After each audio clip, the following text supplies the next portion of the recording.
Habang nasa biyahe nga pala ako mga boys, isang kapwa nating MC Taxi Rider ang tumawag sa atin at humingi ng tulong.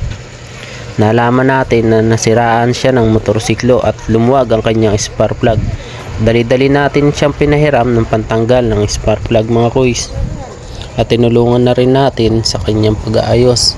Di na bago sa atin mga boys yung ganitong pagtulong. Kaya sa mga nagkakabiri sa mga kalsada, pag may nakita kayong ganito, sana naman tulungan nyo rin mga boys. Sino-sino pa bang magtutulungan kundi tayo lang din mga kapwa MC Taxi Rider o mga rider mga boys.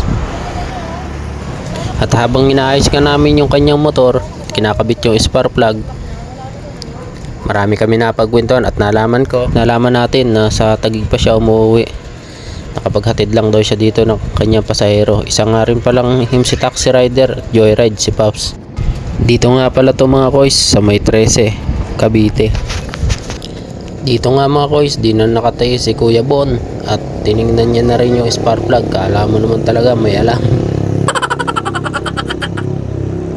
Tingnan nyo naman yan mga boys at talagang tinitingnan ko pa ang kanyang spark plug at maganda pa nga pala ang sunog nito. Nalaman natin na tropa niya nga pala yung nagkabit ng spark plug sa kanyang motor. Sabi ko nga sa kanya hindi lang siguro ito nahigpitan, pero sabi niya sa akin ay 5 buwan na daw bago ito nangyari at lumuwag. Hinigpitan niya na rin daw ito kanina, pero hindi niya masyado hinigpitan kasi daw mainit pa yung makina. Kaya inintay muna namin palamigin yung makina mga boys. Kaya ito sabi ko sa kanya, higpitan na lang niya masyado at para hindi na bumitaw at makauwi siya ng Taguig.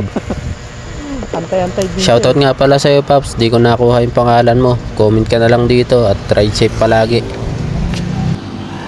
Mapasobra na higpit mo. So paano mga boys, hanggang dito na lang ang ating video. Maraming salamat sa suporta at paki-follow na rin ang ating page at paki-like and share.